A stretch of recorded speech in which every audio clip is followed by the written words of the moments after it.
નમસ્કાર દર્શકો, હું છું પરમાર વિશે. તમે જોઈ રહ્યા છો લોકસામના ન્યૂઝ. તો જોઈએ આજના સમાચાર સાબરકાંઠાથી અમારા રિપોર્ટર જીતેન્દ્ર સોલંકી સાથે. હિંમતનગર હોડા મામલે બંધને સમર્થન. શહેરની મુખ્ય શાળામાં બાળકોને અપાઈ છે રજા.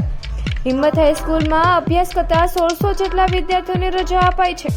11 ગામના ખેડૂતો હોડાના વિરોધમાં 95 દિવસથી કરી રહ્યા છે વિરોધ. હુડાના સમર્થનમાં ખાનગી શાળાઓ બંધ રાખી. શાળામાં વિદ્યાર્થીઓ વિના, ક્લાસરૂમ સુમસામ. સ્કૂલમાં શિક્ષકો હાજર, વિદ્યાર્થીઓની ગેરહાજરીમાં શૈક્ષણિક કાર્ય બંધ. મારું નામ પટેલ સુરેશ કુમાર સોમાભાઈ છે. હું હિંમત હાઈસ્કૂલમાં આચાર્ય તરીકે મારી ફરજો બજાવું છું.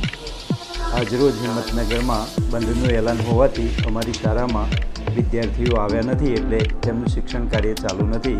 શાળાનો તમામ સ્ટાફ શાળામાં હાજર છે. કેટલા વિદ્યાર્થીઓ અભ્યાસ કરતા હોય? 1680. આજે શિક્ષણ કાર્ય બંધ છે. ઓફિશિયલી બધા શિક્ષકો પોતપોતાનું કામ કરે છે, બાળકો આવ્યા નથી. તો ફરી મળીશું એક નવા સમાચાર સાથે. ત્યાં સુધી જોતા રહો લોકસામના ન્યૂઝ.